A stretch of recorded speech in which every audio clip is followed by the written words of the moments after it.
Hoy en Cofiletras, cuentos de Gabriel García Márquez. 12 cuentos peregrinos. La luz es como el agua.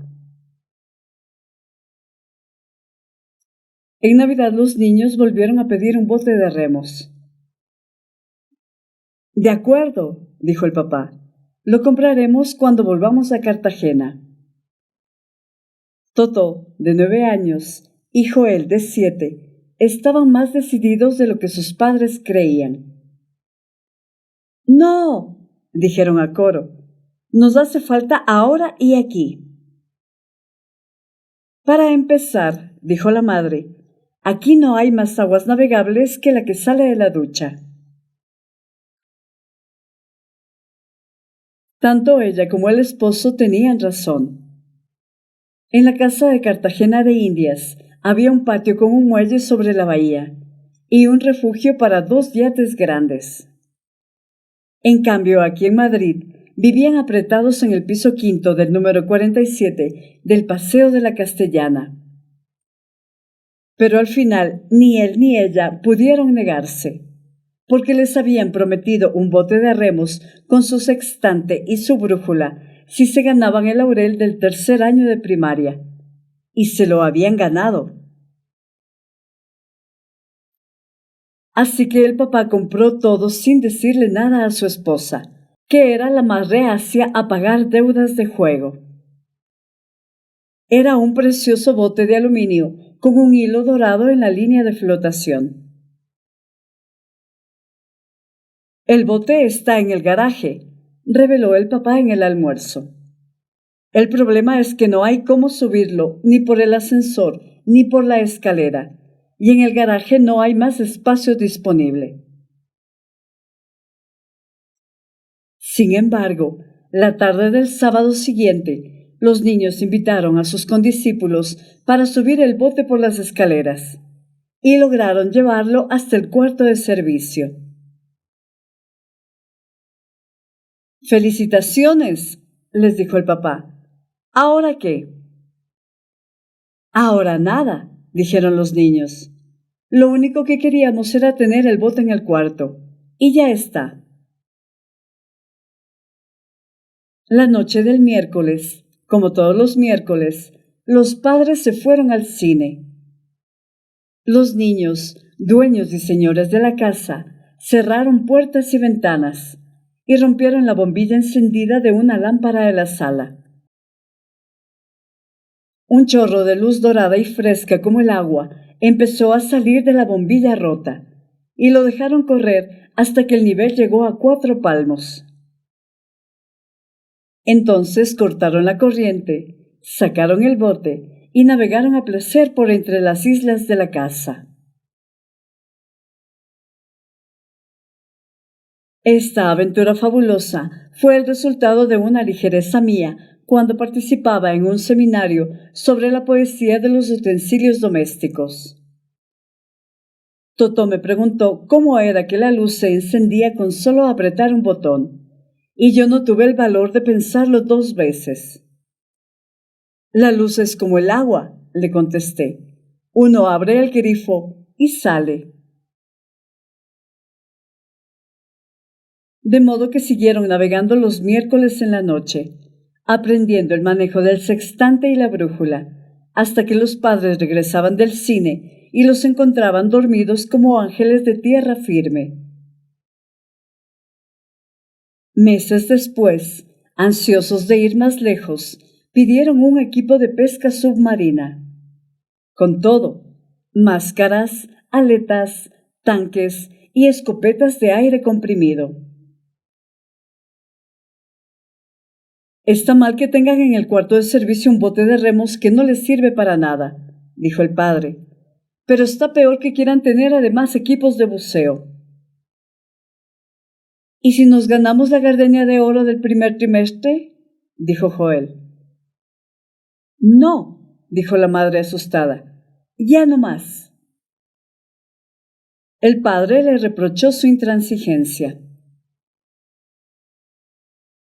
Estás escuchando Cofiletras con Eva Grijalva.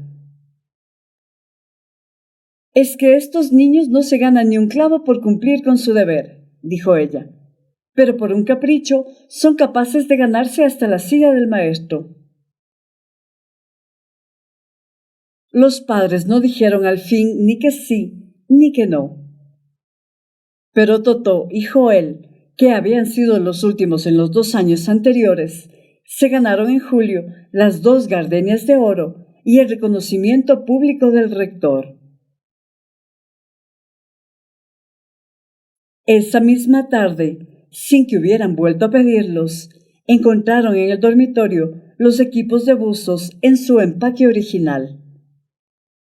De modo que el miércoles siguiente, mientras los padres veían El último tango en París, llenaron el apartamento hasta la altura de 2 brazas, bucearon como tiburones mansos por debajo de los muebles y las camas, y rescataron del fondo de la luz las cosas que durante años se habían perdido en la oscuridad.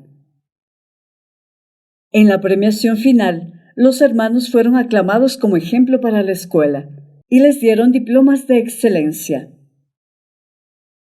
Esta vez no tuvieron que pedir nada, porque los padres les preguntaron qué querían.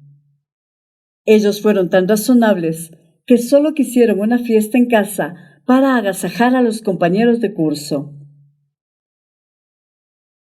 El papá, a solas con su mujer, estaba radiante. «Es una prueba de madurez», dijo. «Dios te oiga», dijo la madre. El miércoles siguiente, mientras los padres veían la batalla de Argel, la gente que pasó por la Castellana vio una cascada de luz que caía de un viejo edificio escondido entre los árboles. Salía por los balcones, se derramaba a raudales por la fachada y se encauzó por la gran avenida en un torrente dorado que iluminó la ciudad hasta el Guadarrama. Llamados de urgencia, los bomberos forzaron la puerta del 5.º piso y encontraron la casa rebosada de luz hasta el techo. El sofá y los sillones forrados en piel de leopardo flotaban en la sala a distintos niveles, entre las botellas del bar y el piano de cola y su mantón de Manila que aleteaba media agua como una mantarraya de oro. Los utensilios domésticos, en la plenitud de su poesía, volaban con sus propias alas por el cielo de la cocina. Los instrumentos de la banda de guerra, que los niños usaban para bailar, flotaban al garete entre los peces de colores liberados de la pecera de mamá, que eran los únicos que flotaban vivos y felices en la vasta ciénaga iluminada. En el cuarto de baño flotaban los cepillos de dientes de todos, los preservativos de papá, los pomos de cremas y la dentadura de repuesto de mamá, y el televisor de la alcoba principal flotaba de costado, todavía encendido en el último episodio de la película de medianoche prohibida para niños. Al final del corredor, flotando entre 2 aguas, Totó estaba sentado en la popa del bote, aferrado a los remos y con la máscara puesta, buscando el faro del puerto hasta donde le alcanzó el aire de los tanques.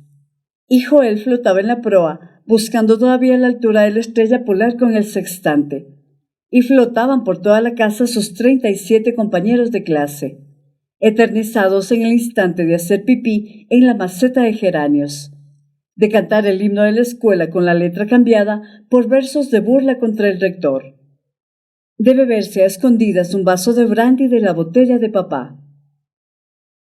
Pues habían abierto tantas luces al mismo tiempo que la casa se había rebosado.